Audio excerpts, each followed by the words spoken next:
കൊല്ലത്ത് ദമ്പതികൾക്ക് ഗുരുതരമായി പൊള്ളലേറ്റു. കൊല്ലം അച്ചൻകോവിൽ സ്വദേശി ഷഫീഖ്, ഭാര്യ ഷീതു എന്നിവർക്കാണ് പൊള്ളലേറ്റത്. കുടുംബ പ്രശ്നത്തെ തുടർന്ന് ഷീതുവിനെ ഭർത്താവ് പെട്രോൾ ഒഴിച്ച് തീ കൊളുത്തി എന്നുള്ളതാണ് പോലീസിന്റെ നിഗമനം. കണ്ണൻ നായർ വിവരങ്ങളുമായിട്ടുണ്ട്. കണ്ണൻ, രണ്ടുപേരുടെയും നില ഗുരുതരമാണെന്ന് അറിയുന്നു. ഇവരിപ്പോൾ എവിടെയാണ്, ഏത് ആശുപത്രിയിലാണ് ഉള്ളത്?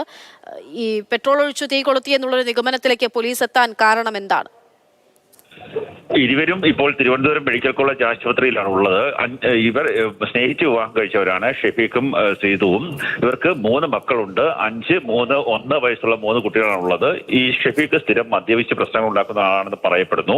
ഇയാൾ സ്ഥിരം മദ്യപിച്ച് പ്രശ്നങ്ങൾ ഉണ്ടാക്കുന്നതിനെ തുടർന്ന് സീതു അച്ചൻകോവിൽ പോലീസിൽ പരാതി നൽകിയിരുന്നു. അതിന്റെ അടിസ്ഥാനത്തിൽ ഇന്നലെ പോലീസ് വിളിച്ചു വരുത്തി പ്രശ്നങ്ങൾ പരിഹരിക്കാൻ വേണ്ടിയുള്ള ചർച്ചകൾ നടത്തിയിരുന്നു. അതിനുശേഷം ഇന്ന് ഇയാളുടെ വീട്ടിലുള്ള പണി ഉപകരണങ്ങൾ എടുക്കാൻ വേണ്ടി വീട്ടിലേക്ക് വന്നതാണ്. ആ പണി ഉപകരണങ്ങൾ എടുക്കാൻ വേണ്ടി ശ്രീതു അകത്തേക്ക് പോയ സമയത്ത് ഇയാളും മുറിയിലേക്ക് കയറി വാതിലടയ്ക്കുകയായിരുന്നു. അതിനുശേഷം പെട്രോൾ ഉപയോഗിച്ച് ഭാര്യയുടെ ശരീരത്തൊഴിക്കുകയും തീ കൊളുത്തുകയുമായിരുന്നു. ഇയാൾക്കും പൊള്ളലേറ്റിട്ടുണ്ട്.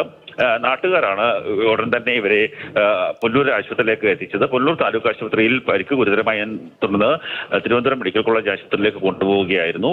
ഈ കുടുംബ പ്രശ്നങ്ങളാണ് ഇത്തരത്തിലുള്ള ഒരു സംഭവത്തിന് കാരണം എന്നാണ് മനസ്സിലാക്കുവാൻ സാധിക്കുന്നത്. പോലീസ് ഇത് സംബന്ധിച്ച് കൂടുതൽ വിശദമായിട്ടുള്ള അന്വേഷണം നടത്തുകയാണ്. ശരി, കണ്ണൻ നായരാണ് വിവരങ്ങൾ നൽകിയത്. പോലീസിൽ കൂടുതൽ അന്വേഷണം നടത്തുന്നു. തിരുവനന്തപുരം മെഡിക്കൽ കോളേജിലാണ് ഇപ്പോൾ ഇരുവരും ചികിത്സയിലുള്ളത്.